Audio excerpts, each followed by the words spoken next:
Mi mamá me cortó el cabello mientras dormía para que no opacara a mi hermana en su boda. Mi papá se rió. Quedé calva. Pero no me quedé callada. Me desperté calva. Un día antes de la boda de mi hermana. Mi mamá me cortó el cabello mientras dormía para que no me viera más bonita que ella. A eso le llamó justicia. Mi papá dijo, tal vez ahora por fin alguien sienta lástima por ti. No tenían ni idea de lo que iba a hacer después. Actualización 1. Me llamo Camila.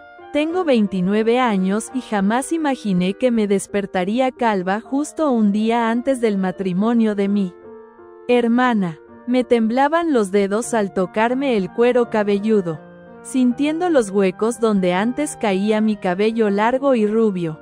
Mechones esparcidos por el suelo de mi cuarto como víctimas doradas de una batalla que ni siquiera sabía que había comenzado. En la puerta, mi mamá, Lupita, sostenía las tijeras con una sonrisa de satisfacción en los labios. La boda de Emilia era mañana y mi propia familia me había traicionado de la peor manera posible.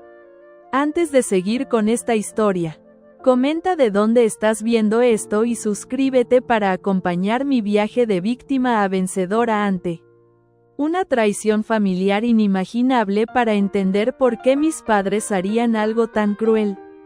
Tienes que conocer un poco de nuestra historia. Crecí en los suburbios de Guadalajara. Siempre fui la bonita, mientras que mi hermana Emilia era la inteligente. No fue decisión nuestra. Esos rótulos nos los colgaron nuestros propios padres desde que éramos niñas. La verdad es que siempre me esforcé muchísimo en la escuela. Mantuve un promedio perfecto durante toda la universidad y conseguí un muy buen trabajo en marketing. Pero a los ojos de mis papás, especialmente de mi mamá, los logros de Emilia siempre brillaban más. Nuestra casa parecía perfecta por fuera. Una casa de 2 plantas con 4 habitaciones. Jardín siempre podado, rodeada por esa cerca blanca de telenovela. Mi papá, Armando, era asesor financiero y mi mamá, Lupita, tenía un negocio de diseño de interiores que le iba superb. Cenábamos juntos todas las noches y vacacionábamos en Cancún cada verano. La típica familia mexicana de comercial. Pero detrás de las puertas el ambiente era otro. Tóxico. Emilia sacó otro 10 en el proyecto de ciencias. Anunciaba a mi mamá en la cena y de inmediato me lanzaba esa mirada crítica. Camila, ¿por qué no le pides ayuda a tu hermana en lugar de pasar tanto tiempo alisándote el cabello? Recuerdo una vez que gané un concurso de poesía en la prepa. Llegué a casa toda emocionada con mi diploma en la mano. Mi papá ni siquiera levantó la vista del periódico. ¡Ah, qué bien, mija!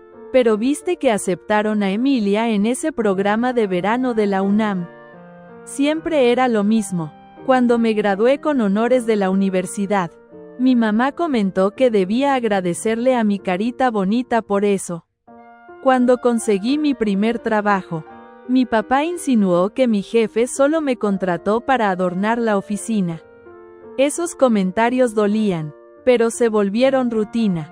Terminé aprendiendo a esconder mis logros en lugar de compartirlos con la familia. Emilia tampoco era inocente en todo esto. Desde chica armaba dramas si alguien me elogiaba. En la adolescencia arruinó mi vestido de graduación la noche antes del baile porque escuchó a alguien decir que probablemente yo sería la reina de la noche. Luego pidió disculpas llorando, y yo la perdoné. ¿Por qué no? Así son las hermanas. Pero el patrón continuó. El año pasado, cuando me ascendieron en el trabajo, Emilia dejó de hablarme por 2 semanas. Cuando compré mi primer carro, un Honda usado por el que estuve ahorrando meses, se quejó con mis papás de que yo solo quería presumir. Era demasiado agotador intentar apagar mi luz solo para mantener la paz en casa. Pero todo empeoró de verdad cuando Emilia conoció a Joaquín, su actual esposo. Venía de una familia tradicional con mucho dinero. Trabajaba en un bufete de abogados prestigioso y cumplía todos los requisitos que mis papás consideraban ideales para un buen yerno. Desde que empezaron a salir, Emilia se volvió aún más competitiva conmigo. Si yo usaba un vestido para la cena del domingo, ella soltaba algo como, comillas, nunca te cansas de querer llamar la atención, ¿verdad?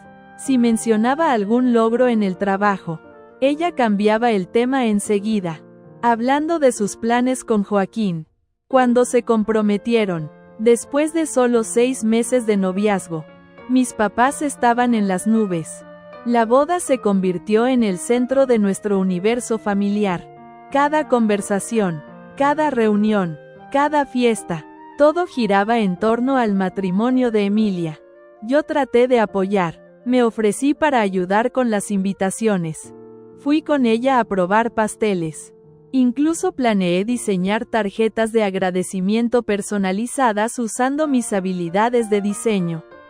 En ese entonces todavía creía que podía contribuir de corazón.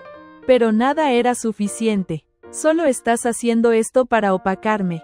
Me acusó Emilia cuando le mostré las tarjetas tan lindas que había creado. Sabes que eres mejor que yo en esas cosas artísticas. A pesar de toda la tensión, yo quería de verdad arreglar nuestra relación. Cuando Emilia me pidió que fuera madrina, claramente presionada por los familiares que notarían si no estaba, acepté con la esperanza de que eso pudiera ser un nuevo comienzo. Solo no intentes sobresalir. Sí, me advirtió después. Este es mi día. La única certeza que me dio que jamás me permitiría brillar en su boda. Los 6 meses previos al casamiento de Emilia fueron una clase intensiva de disfunción familiar. Como madrina tenía que estar presente en todos los eventos preboda con entusiasmo y al mismo tiempo hacer todo lo posible por ser invisible. La fiesta de compromiso marcó el tono. Usé un vestido negro sencillo, maquillaje básico y recogí el cabello en un moño discreto. Me mantuve al margen, ayudando a servir bebidas, asegurándome de que Emilia tuviera todo lo que necesitaba. Aún así, escuché a mi mamá y a la tía Juditha murmurando en la cocina. Camila está intentando portarse bien, pero ya sabes cómo siempre la miran los hombres. Mi mamá suspiró. Emilia merece un día solo para ella, donde sea el centro de atención. Tal vez deberíamos sugerir que Camila use algo menos llamativo en la boda, opinó la tía Juditha, o que lea algo durante la ceremonia. Así le da la espalda a la gente. Fingí que no escuché. Seguí acomodando los dulces en las bandejas, tragándome el nudo en la garganta. La despedida de cocina fue aún peor. La futura suegra de Emilia, Carmen, una mujer amable, ajena a las tensiones familiares, elogió mi decoración hecha a mano. Tienes un don natural para la belleza, Camila. Estas decoraciones están preciosas. Después encontré a Emilia llorando en el baño. No pudiste controlarte, ¿verdad? Sollozaba. Tenías que encontrar la manera de hacer que todos notaran tu toque especial en mi despedida. Emilia, solo quería que tu día fuera más bonito. Respondí agotada de caminar sobre cáscaras de huevo. Entonces deja de intentarlo tanto. Me soltó. Ahora todos solo hablan de tu decoración y no de mis regalos. Y ese patrón se repitió en cada evento. En la despedida de soltera, Emilia me acusó de coquetear con el barman, que por cierto estaba siendo amable con todo el mundo. En la prueba del vestido, exigió que eligiera un modelo, una talla más grande para parecer descuidada. Acepté. Prefería tener paz antes que orgullo.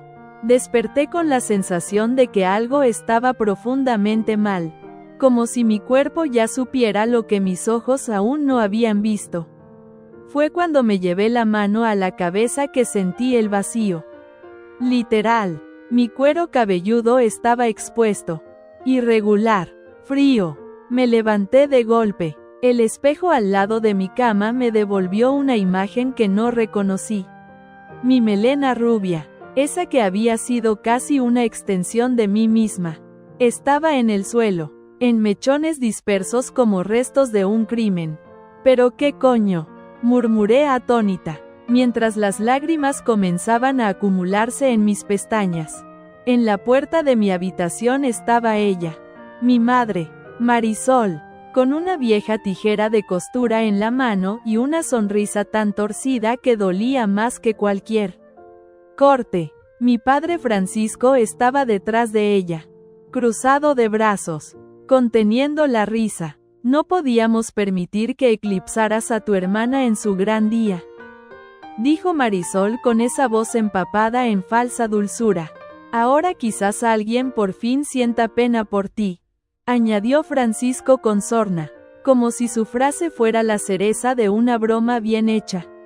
El suelo se me movió literalmente. Tuve que apoyarme en la pared para no caerme. Ellos se fueron cerrando la puerta con una tranquilidad absurda y yo me quedé allí en shock, mirando al espejo, sintiendo la piel expuesta en mi cabeza, preguntándome en qué momento me convertí en una amenaza para mi propia familia. Mi nombre es Camila Fernández. Tengo 29 años. Vivo en Valencia y esta es la historia de cómo mi familia intentó destruirme y cómo yo me encargué de que cada uno de ellos viviera su propio infierno personal. Ese día no fui al ensayo general de la boda. En vez de eso, grabé un video. En él no mencioné nombres. No insulté a nadie.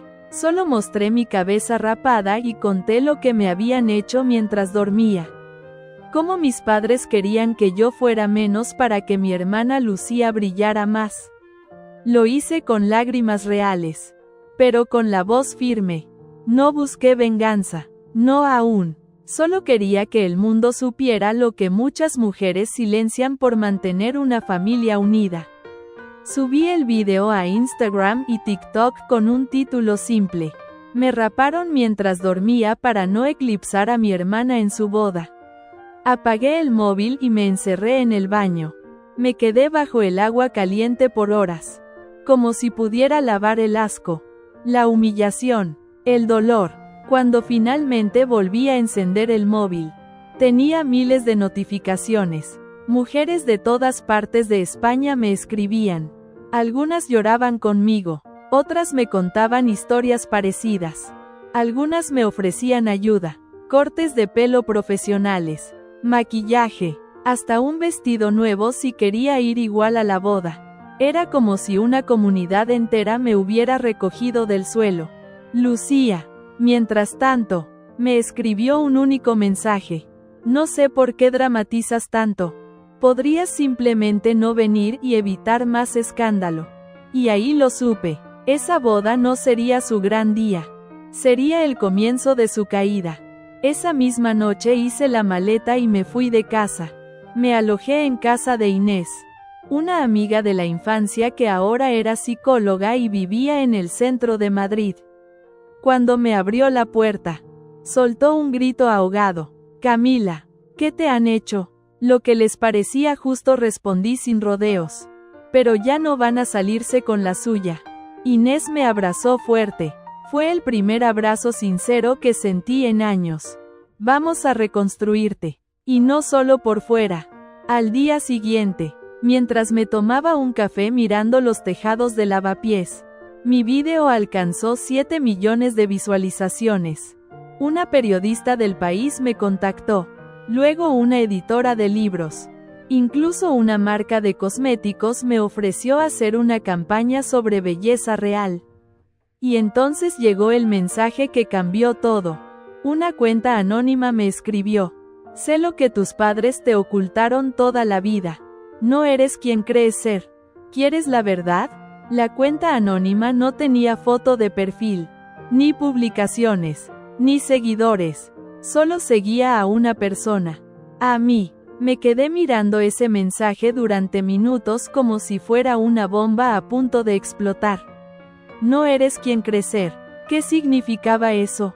¿Qué otra cosa podía faltarme por descubrir después de que mi madre me rapara como castigo por existir? Llamé a Inés. Estaba en la cocina preparando tostadas. Inés, mira esto. Me acerqué con el móvil en la mano sin poder disimular el temblor en mis dedos. Ella lo leyó en silencio, frunciendo el ceño. ¿Crees que es verdad?, preguntó. No sé, pero tengo que saberlo. No puedo vivir con más secretos. Respondí al mensaje con una sola palabra. Habla. La respuesta llegó rápido. Quedemos. Mañana a las 11. Plaza del 2 de mayo. Lleva algo que te dé valor y no le digas a nadie más. Inés insistió en acompañarme, pero algo en mi interior me dijo que tenía que hacerlo sola. Al día siguiente me puse un abrigo largo y oscuro. Recogí lo poco de cabello que tenía en un pañuelo elegante y salí hacia el corazón de Malasaña. La plaza estaba medio vacía, salvo por un par de turistas y un anciano paseando un perro salchicha. Me senté en un banco como si estuviera esperando a un amante clandestino. A los 5 minutos, una mujer mayor, con el rostro cansado y el pelo canoso bien peinado, se sentó a mi lado. No me miró, solo habló en voz baja. Tu madre no es quien dice ser.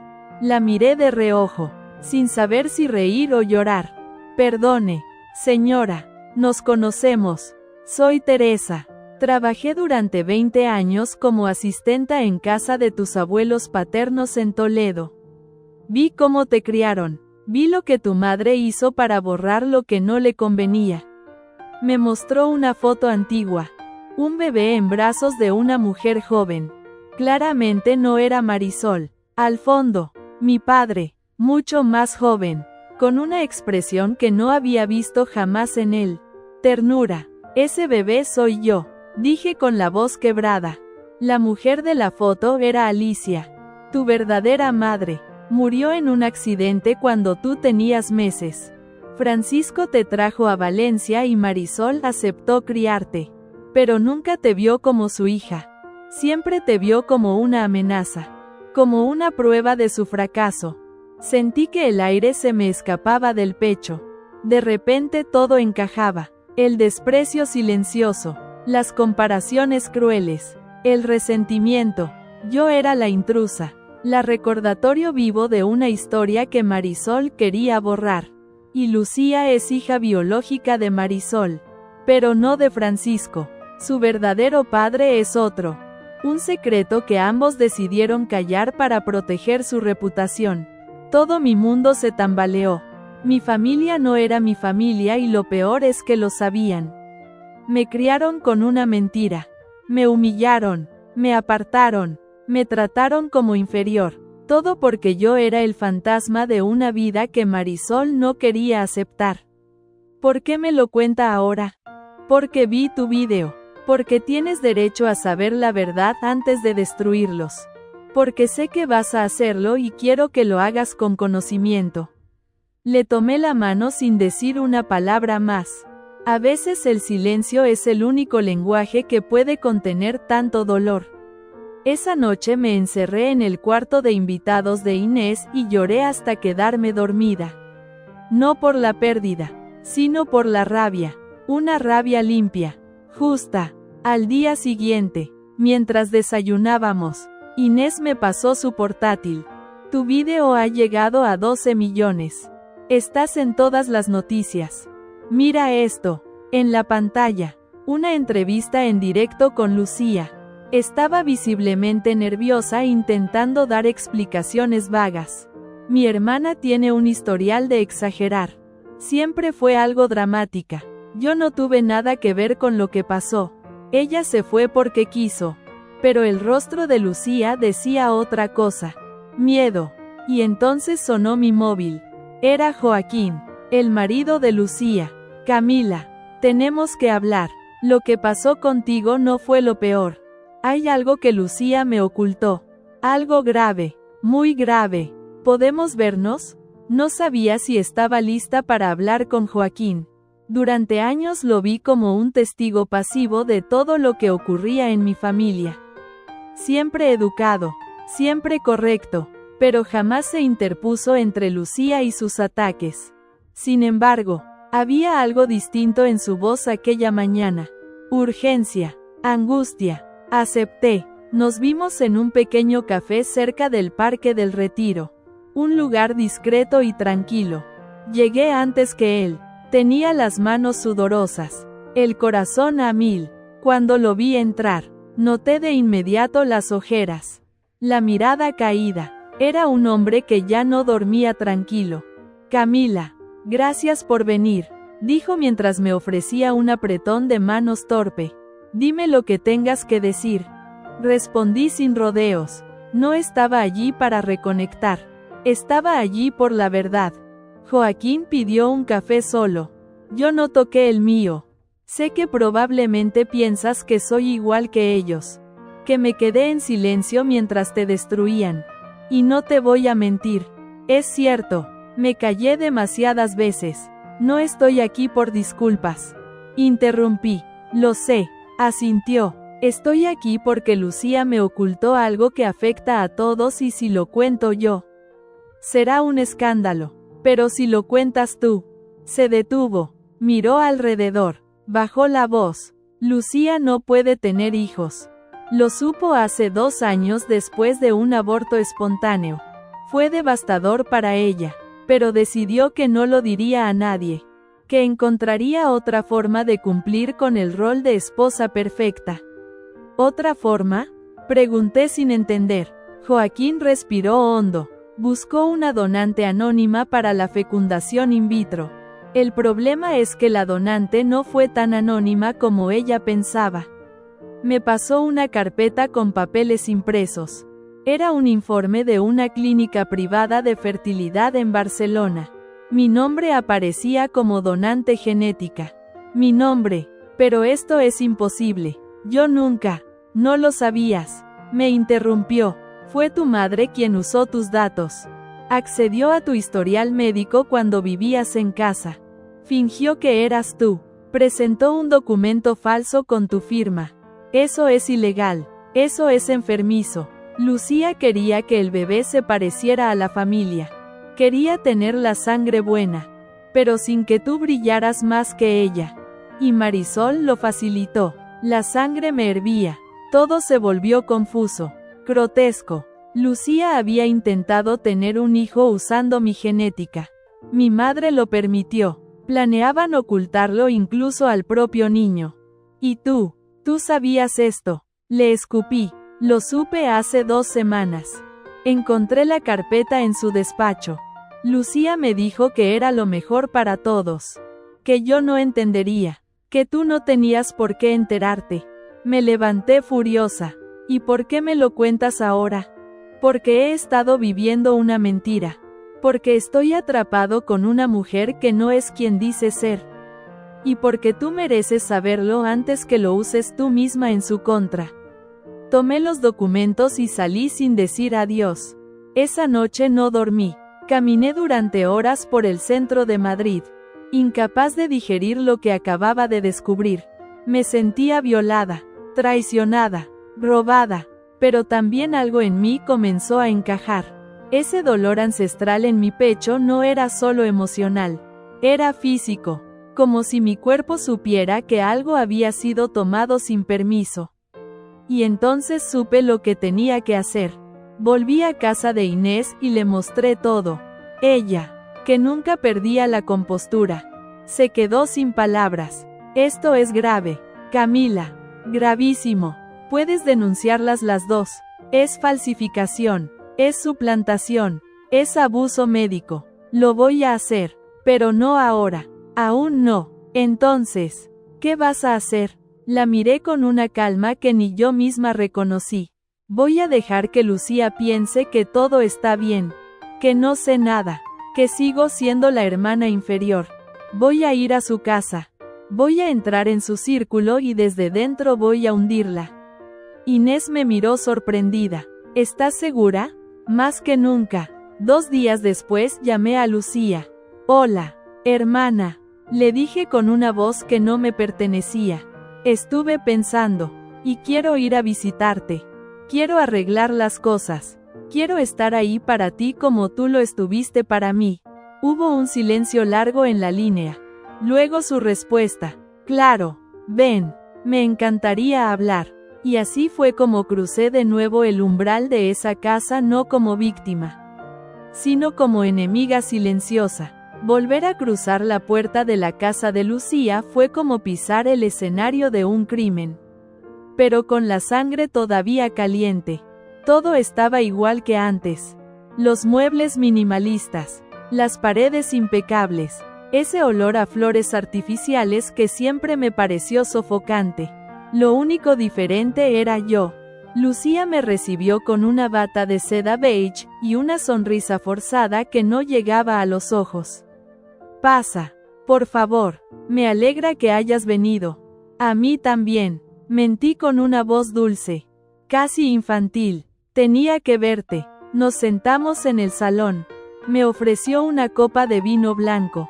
Fingí aceptar, aunque apenas mojé los labios. Camila, dijo ella con esa expresión compungida de actriz de telenovela. Quiero pedirte perdón. Lo que pasó, el corte de pelo. Mamá, todo eso fue una traición. Interrumpí suavemente. Ella tragó saliva. Sí, pero fue un momento de tensión. Estaba nerviosa por la boda. Mamá, también. Tú sabes cómo es. Ella sé perfectamente cómo es. Dije. Y ahí, por un segundo, se le escapó el pánico en los ojos. Solo por un segundo. Hablamos durante una hora. Me dijo que quería reconstruir nuestra relación, que nos hiciéramos más cercanas, que quizás podríamos ir juntas a una terapia de hermanas. Todo sonaba bonito, reconfortante y absolutamente falso. Pero yo asentía, sonreía, incluso le tomé la mano. Claro, me encantaría, le dije. Quizás pueda quedarme unos días para reconectar.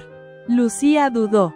Joaquín, que estaba en el piso superior, bajó en ese momento. Me miró con tensión. Sabía que yo sabía. Hola, Camila, dijo algo frío. Hola, Joaquín. Espero que no te moleste mi presencia.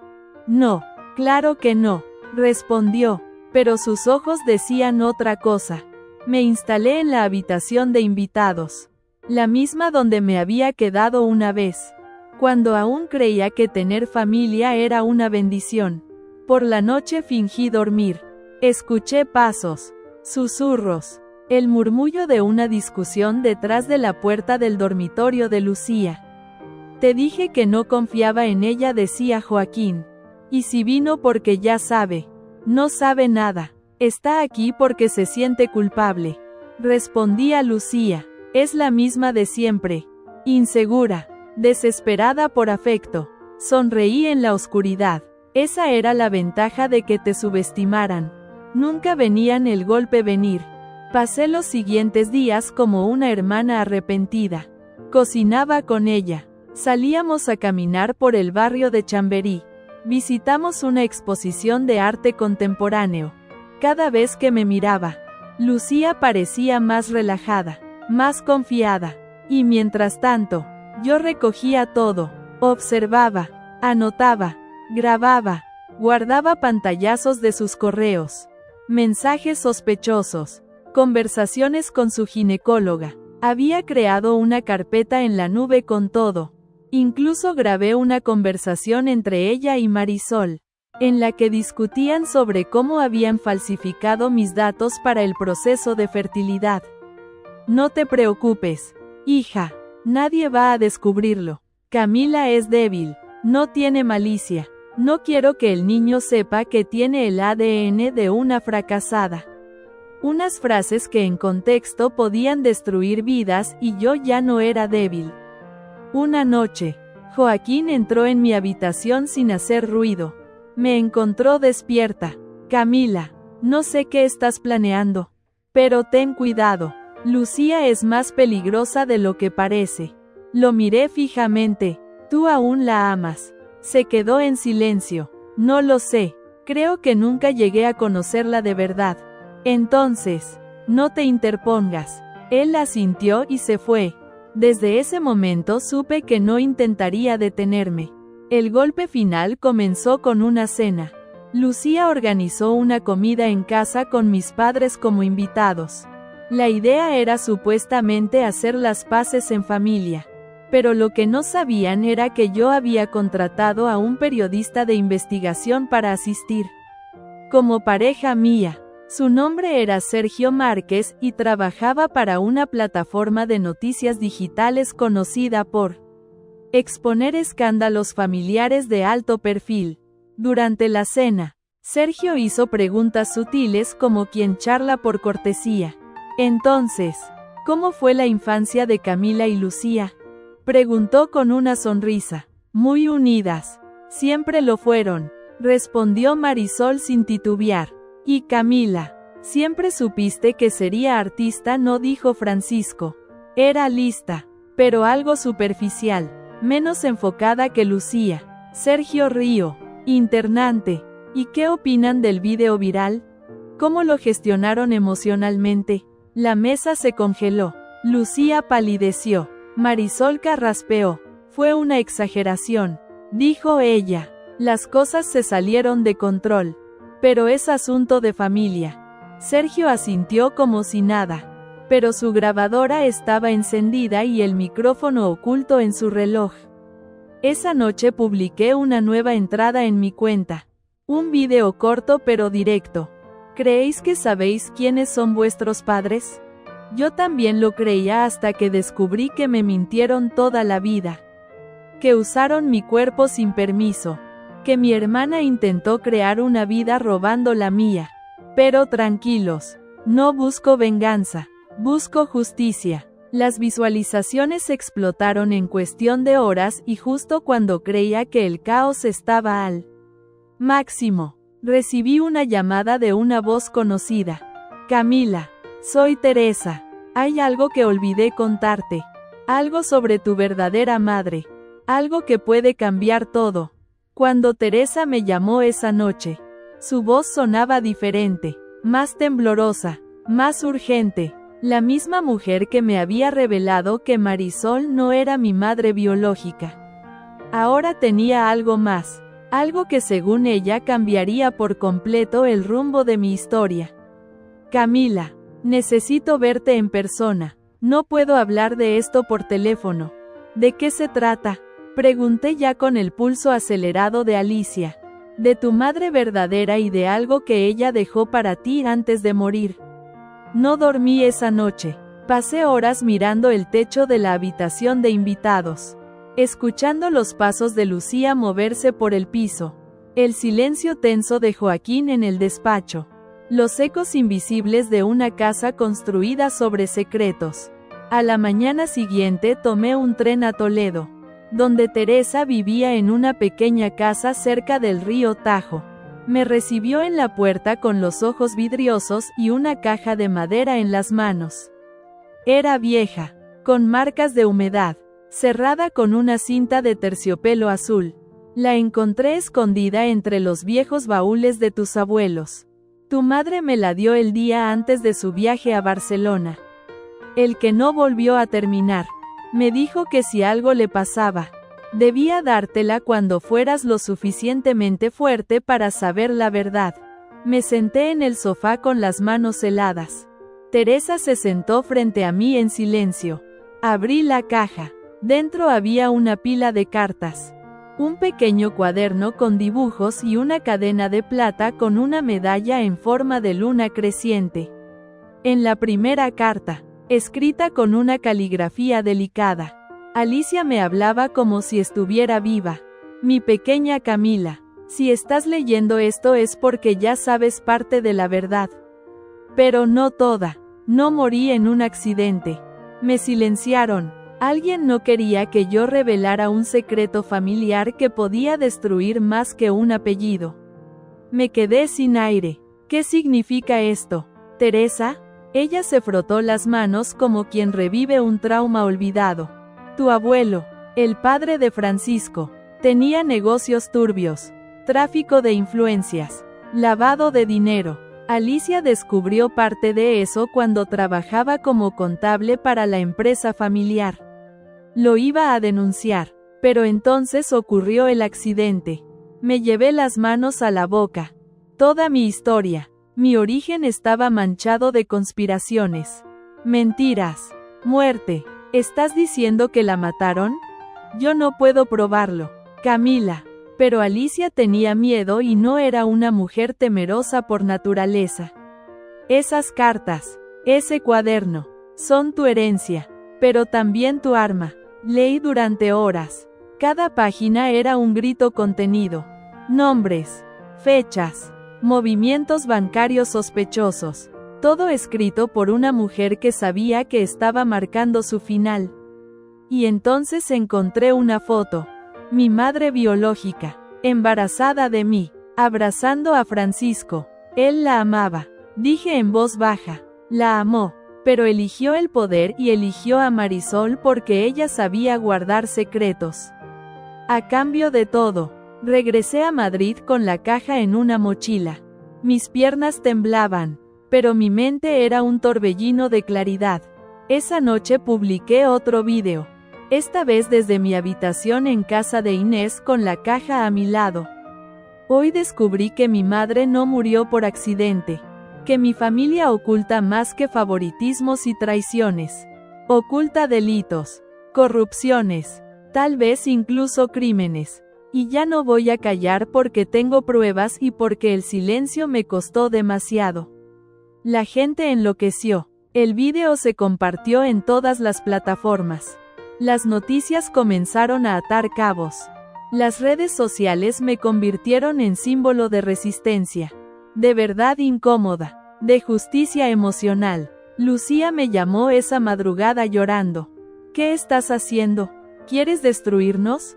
No quiero destruir las mentiras. Si eso os arrastra con ellas. Entonces sí, colgó. A las pocas horas recibí una notificación. Un abogado de mi padre me había enviado una citación. Querían demandarme por difamación, pero yo tenía algo mejor que miedo. Tenía documentos. Y un mensaje nuevo apareció en mi correo. Era de un periodista de Antena 3. Camila, hemos verificado parte de los datos de las cartas. ¿Te gustaría contar tu historia en un especial de televisión nacional? Acepté la invitación sin pensarlo 2 veces. No porque quisiera fama, ya había tenido suficiente exposición para toda una vida, sino porque era la oportunidad perfecta para encender la mecha que haría estallar la farsa de mí. Familia en cadena nacional. El equipo de Antena 3 me recibió en un estudio en Madrid con luces tenues, maquillaje profesional y una periodista seria de esas que no sonríen si no lo sienten. Su nombre era Claudia León, y tenía fama de no dejar títere con cabeza. Camila, ¿estás segura de que quieres hacer esto en directo? Me preguntó minutos antes de salir al aire. Más segura que nunca, respondí. Si voy a contar mi historia, lo haré sin filtros, como lo he vivido. El programa comenzó con una introducción impactante. Imágenes de mi vídeo viral. Fragmentos de entrevistas manipuladas de Lucía. Artículos de prensa sobre el escándalo. Luego entré yo con el corazón latiendo como un tambor de guerra. Claudia fue directa. Camila, lo que estás a punto de compartir podría cambiar la percepción de miles de personas. ¿Por qué ahora? Porque pasé 29 años creyendo que ser buena era suficiente para que te quisieran. Que si no molestaba, si no destacaba, si me tragaba las lágrimas, entonces merecería amor. Me equivoqué y ya no me cayó más. Conté todo, desde el corte de pelo hasta el descubrimiento de mi madre biológica. Desde la suplantación de identidad hasta las cartas de Alicia. Mostré pruebas, fechas, documentos, incluso fragmentos de audio donde Marisol y Lucía discutían sobre el uso ilegal de mis datos médicos. La audiencia estaba atónita. En las redes, el hashtag Justicia para Camila comenzó a ser tendencia. Miles de mujeres compartían sus propias historias de manipulación de familias que las habían silenciado. Ya no era solo mi historia. Era un eco colectivo. Al terminar el programa, Claudia se me acercó con una expresión mezcla de respeto y gravedad. Te van a intentar destrozar. Estás tocando una red de poder muy antigua. Que lo intenten, respondí. No tienen idea de lo que soy capaz cuando ya no tengo nada que perder. Esa noche volví a casa de Inés. Ella me esperaba con una copa de vino y los ojos húmedos. Has hecho historia, Camila. Literalmente te están llamando de todos lados. Mi móvil estaba lleno de mensajes. Productores, marcas, mujeres buscando ayuda. Incluso una asociación legal se ofreció a representarme gratuitamente para iniciar acciones contra Marisol y Francisco. Pero también había amenazas, correos anónimos, llamadas desde números ocultos. Una en particular me congeló la sangre. Camila, si sigues hurgando, te vas a arrepentir. Algunas verdades deben quedarse enterradas. No se identificaron, pero yo tenía una idea muy clara de quién estaba detrás. Al día siguiente recibí una visita inesperada. Era Joaquín. Podemos hablar, dijo desde el marco de la puerta.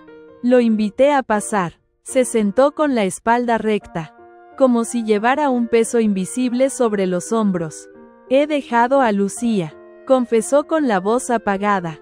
Ya no podía sostener una mentira tan grande.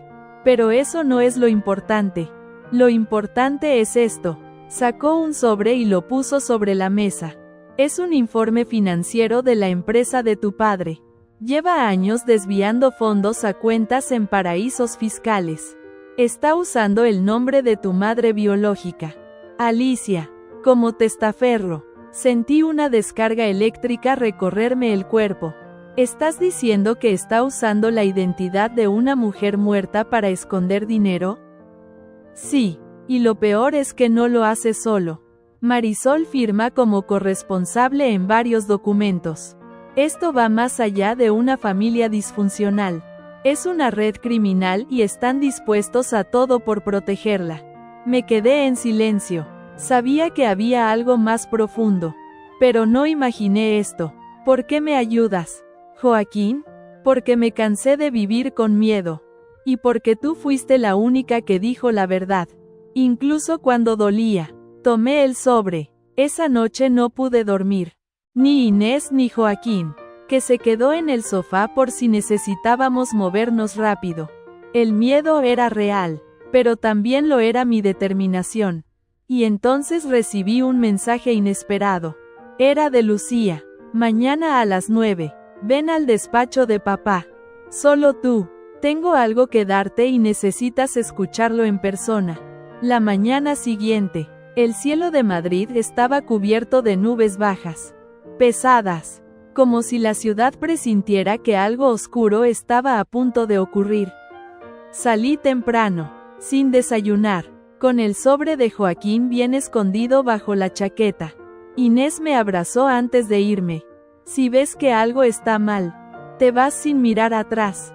Vale, vale. El despacho de mi padre estaba en la calle Serrano, un edificio elegante de fachada antigua, restaurada con interiores modernos. Al entrar, una recepcionista me sonrió con esa neutralidad profesional que no dice nada y lo dice todo. La señorita Lucía la espera en la sala de juntas. Caminé por el pasillo alfombrado y el eco de mis tacones resonaba como tambores de guerra. Cuando abrí la puerta, allí estaba ella, Lucía, impecable, como siempre, con su vestido blanco roto y su coleta baja. Parecía una estatua de mármol. Perfecta, fría, hueca por dentro. Has conseguido lo que querías, dijo sin rodeos. Mamá está al borde de una crisis nerviosa. Papá tiene miedo de ser arrestado. Yo perdí todo, no he hecho más que contar la verdad. Le respondí cerrando la puerta atrás de mí. Comillas. ¿Qué querías mostrarme? Lucía sacó un portátil del maletín y lo colocó sobre la mesa. Abrió una carpeta con videos. Cámaras de seguridad.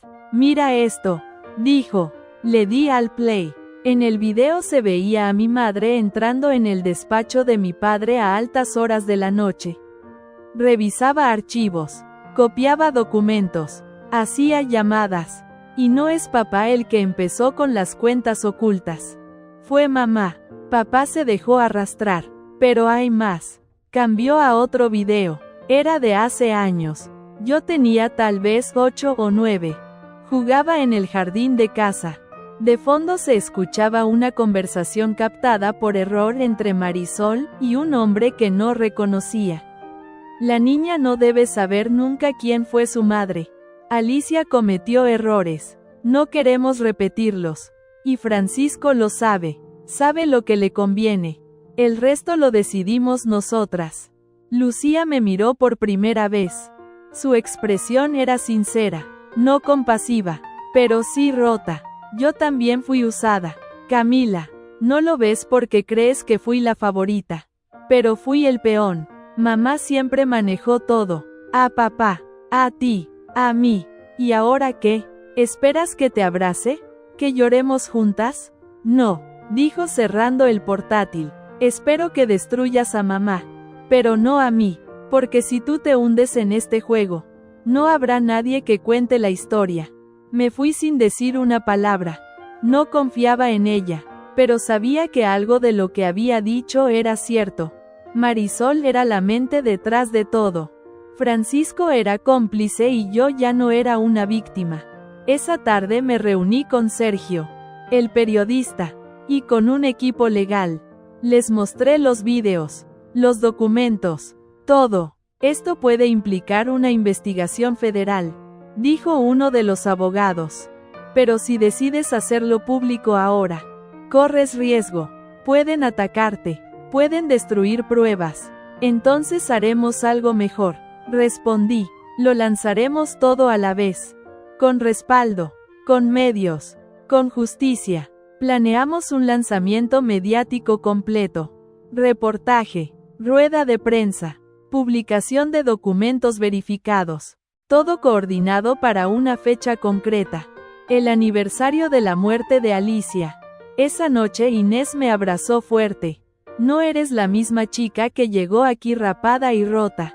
Me dijo, lo sé, y gracias a ti no me convertí en una copia de ellos. Estábamos en la cocina brindando por el futuro.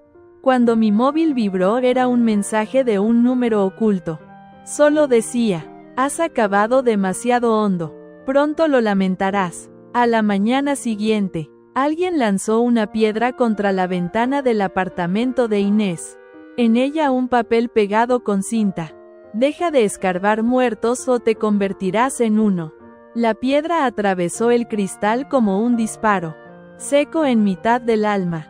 Inés corrió desde su habitación y me encontró parada frente a los restos de vidrio con el papel aún en la mano. ¿Estás bien?, preguntó con la voz ahogada por el susto. Sí, mentí. La verdad era que temblaba. No de miedo, sino de rabia, porque incluso cuando ya estaban acorralados, aún se atrevían a intimidarme. Querían silenciarme con amenazas, con miedo, con violencia, pero ya no era la misma Camila de antes, aquella que tragaba veneno para mantener la paz familiar. Llamamos a la policía, tomaron fotos, recogieron huellas, pero ya sabía que no encontrarían nada. Aquello no era un simple acto vandálico, era un mensaje, un recordatorio de que seguían en control, o al menos eso creían. Esa misma tarde, el equipo legal que había estado asesorándome se reunió conmigo en una oficina en el barrio de Salamanca. Sergio, el periodista, también estaba allí con una carpeta repleta de documentos impresos. Hemos verificado todo, Camila, dijo uno de los abogados llamado Raúl. Tu padre y Marisol utilizaron más de 7 identidades ficticias para mover dinero fuera de España. Una de ellas es el nombre de tu madre biológica. Eso, además de ser un fraude, es un crimen fiscal grave. Y Lucía, Hasta ahora no hay pruebas de que participara activamente. Pero sabía, eso también puede pesar en su contra. Sergio abrió su carpeta y sacó una última hoja. Esto es lo más delicado, dijo con voz grave. Tu madre no solo manipuló tu identidad médica, también vendió información genética de otras mujeres que fueron pacientes en la clínica donde Lucía hizo el tratamiento. Comillas. ¿Qué? Comillas. Pregunté horrorizada. Tenía acceso a los registros por medio de un contacto. Cruzó información para elegir donantes compatibles genéticamente con Joaquín y vendió esa información a terceros. No era solo por Lucía. Era un negocio. Me quedé en silencio. No había palabras para describir el asco que sentía. Todo lo que creía que era lo peor se quedaba corto. ¿Cuándo lo lanzamos? Pregunté. El próximo lunes con rueda de prensa en directo. Ya contactamos con varias cadenas. Todos quieren la exclusiva. Durante los siguientes días viví en una burbuja de ansiedad y determinación. Pasaba horas repasando mis declaraciones, organizando documentos, preparando mi discurso. A veces me sorprendía llorando en silencio, no por debilidad, sino por el peso de todo lo que llevaba a cuestas. Joaquín me llamaba a diario. Se ofrecía a testificar. Me pedía perdón una y otra vez. No sabía si algún día podría perdonarlo. Pero por ahora era útil. Y yo ya había aprendido a no despreciar una herramienta afilada cuando se trataba de cortar raíces podridas. La noche anterior a la rueda de prensa, Inés y yo nos sentamos en la terraza con una manta sobre las piernas y una botella de vino entre las manos. ¿Estás lista?, me preguntó. No, pero voy a hacerlo igual. Eso es ser valiente, ¿sabes? Sonreí por primera vez. De verdad. Al día siguiente me vestí con un conjunto blanco, como un símbolo, como una antítesis de todo lo oscuro que había arrastrado hasta ese momento, y fui al centro de prensa. 2 notas. Las cámaras esperaban. Los periodistas. Los flashes. Los murmullos. Tomé el micrófono. Mi nombre es Camila Fernández. Durante años viví en una familia que parecía perfecta. Pero detrás de esas puertas había traición, corrupción, suplantación de identidad y silencios peligrosos. Hoy rompo ese silencio. Hoy cuento la verdad. Mostré documentos, grabaciones, declaraciones, todo con nombres, fechas, lugares. Nadie pudo rebatir ni una palabra. Los periodistas comenzaron a lanzar preguntas, algunas afiladas, otras empáticas, pero entonces una de ellas levantó la mano con un rostro sombrío. Señorita Fernández, hace 20 minutos ha salido un comunicado oficial. Su madre, Marisol, ha sido ingresada en urgencias por una sobredosis. ¿Tiene alguna declaración al respecto? El mundo se detuvo. Me quedé en blanco. Una mezcla de vértigo, culpa y algo más frío. Alivio. No tengo comentarios, dije. Solo espero que por primera vez en su vida haya dicho la verdad. Esa noche la ciudad no durmió y yo tampoco. Porque justo antes de apagar el móvil recibí un último mensaje anónimo. Aún no sabes todo lo que Alicia dejó detrás. Ven a Toledo. Hay algo más. Volví a Toledo con el corazón apretado. Con el corazón. El mensaje anónimo era tan críptico como los anteriores. Pero esta vez no lo dudé. Había aprendido que en mi historia lo no dicho pesaba más que las palabras y lo que aún no sabía. Podía ser la última pieza de este rompecabezas maldito. Teresa me esperaba en su casa. Tenía la mirada más cansada que de costumbre. Me ofreció té, pero yo solo quería respuestas. ¿Quién más sabe de Alicia?, pregunté. Comillas. ¿Qué me estás ocultando? Ella bajó la vista, respiró hondo y sacó una carpeta del armario. La puso frente a mí. No soy yo quien te lo está ocultando. Es ella, Alicia. Esta carpeta me la dio meses antes de morir. Me juró que no debía mostrársela a nadie, a menos que sintiera que tú estabas preparada. Después de lo de Marisol, supe que era el momento. La abrí con manos temblorosas. Dentro había un acta notarial, una escritura de propiedad y algo que me paralizó. Una copia de un testamento. El testamento de Alicia. ¿Qué? ¿Qué es esto? Tu madre te dejó todo lo que tenía. Un pequeño terreno, una casa en ruinas a las afueras de Toledo y, lo más importante, una caja fuerte enterrada bajo el olivo grande. Esas fueron sus palabras. Cuando Camila sepa quién soy, sabrá qué hacer con lo que le dejo. Salimos al campo en el coche viejo de Teresa. El terreno era modesto, lleno de maleza, pero tenía una belleza serena que contrastaba con el caos que había sido mi vida últimamente. El olivo estaba allí, robusto, viejo, como la verdad, con ayuda de una pala. Cavamos durante 1 hora hasta que la encontré. Una caja de acero oxidado, pesada como un secreto que ha esperado demasiado. La abrí allí mismo. Dentro había más documentos, pero también una libreta de cuero con páginas amarillas por el tiempo. Alicia lo había escrito todo. Su vida, cómo conoció a Francisco, cómo fue traicionada por Marisol, cómo tuvo que esconder pruebas por miedo. Pero también había algo más: fotos. Fotos de mi bebé con ella, con Francisco, fotos que nunca había visto. Fotos que no estaban en casa de mis padres. Y luego una última carta escrita a mano con tinta corrida por lágrimas. Camila, si estás leyendo esto es porque sobreviviste a ellos. Te quitaron lo que eras, pero no lo que eres. No dejes que el odio te convierta en otra Marisol. Haz justicia, sí, pero no olvides amar, porque si no todo este dolor habrá sido en vano. Te ama tu madre, Alicia. Lloré de verdad, no por lo que perdí, sino por lo que nunca me dejaron tener, por la madre que sí me amó, aunque la borraran de mi historia, por la voz que me hablaba desde el pasado para recordarme que no todo debía ser destrucción. Volvimos a Toledo en silencio. Esa noche dormí como no dormía desde niña, en paz. Al día siguiente publiqué mi último video. Hoy encontré las raíces que me negaron. Hoy sé quién soy. No soy hija del odio. No soy hija. Soy hija del coraje. Y no nací para callar. Las reacciones no se hicieron esperar. Miles de mujeres me escribieron. Las autoridades anunciaron una investigación penal contra Marisol y Francisco. Lucía, por su parte, hizo un comunicado en el que se desligaba de sus padres y confesaba parte de la verdad.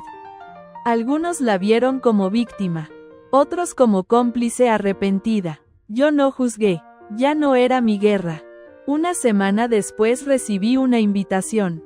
El notario de Alicia quería hacer la lectura formal del testamento en presencia de todos los involucrados. Lucía, Joaquín, mi padre en libertad provisional y yo, reunidos en un despacho en Toledo.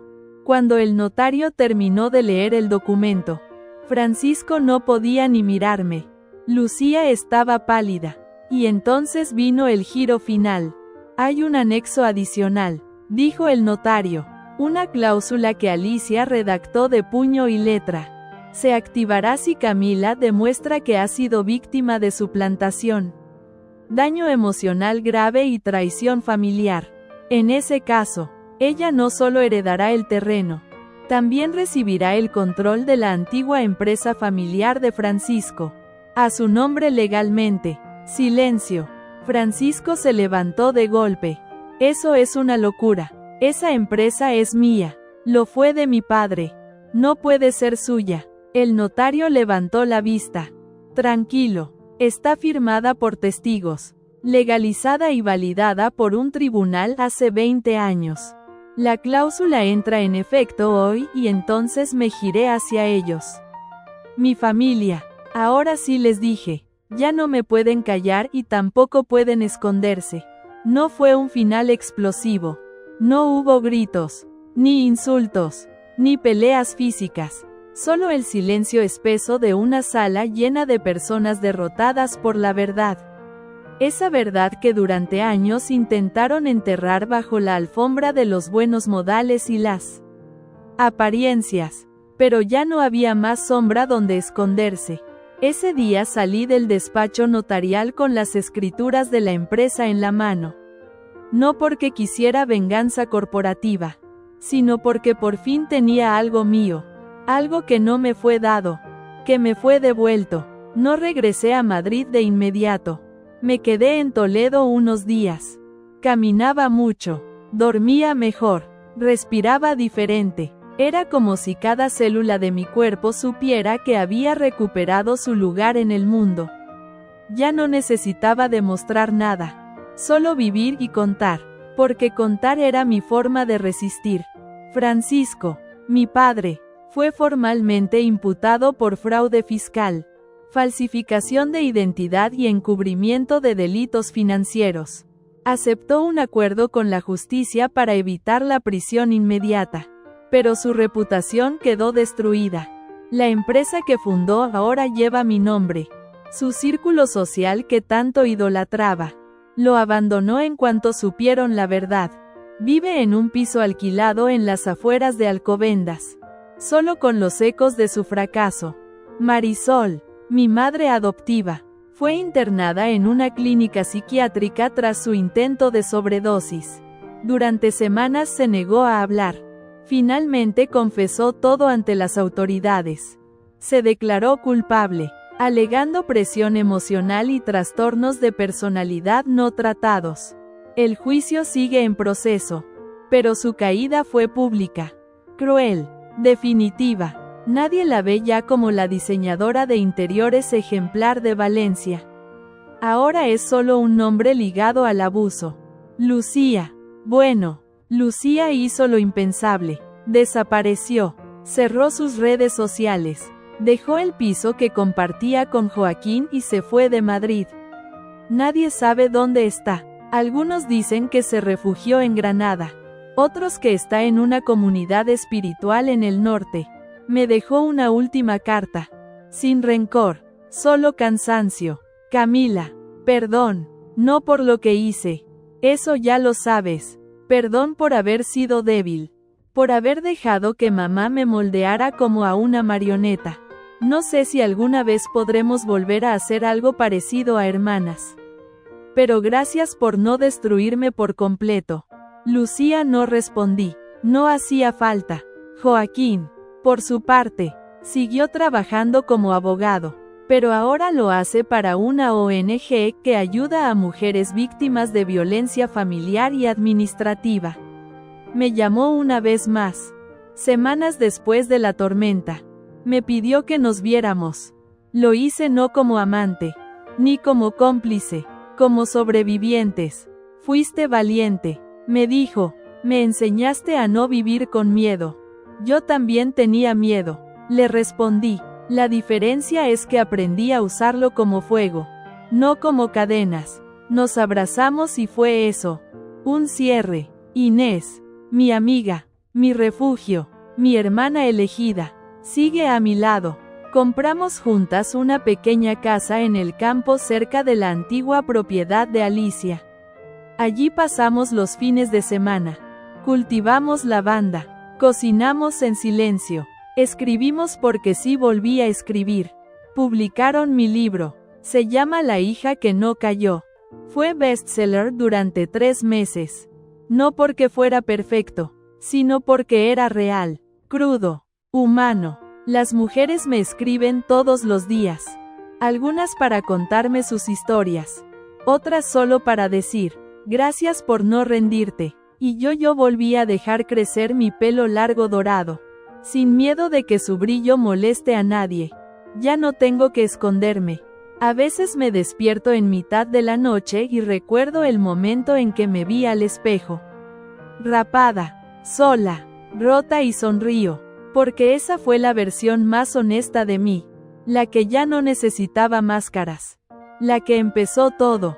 Mi nombre es Camila Fernández y esta fue la historia de cómo renací del silencio, del desprecio, del olvido, no para vengarme, sino para recordarle al mundo que no importa cuántas veces intenten apagarte, siempre puedes volver a encenderte.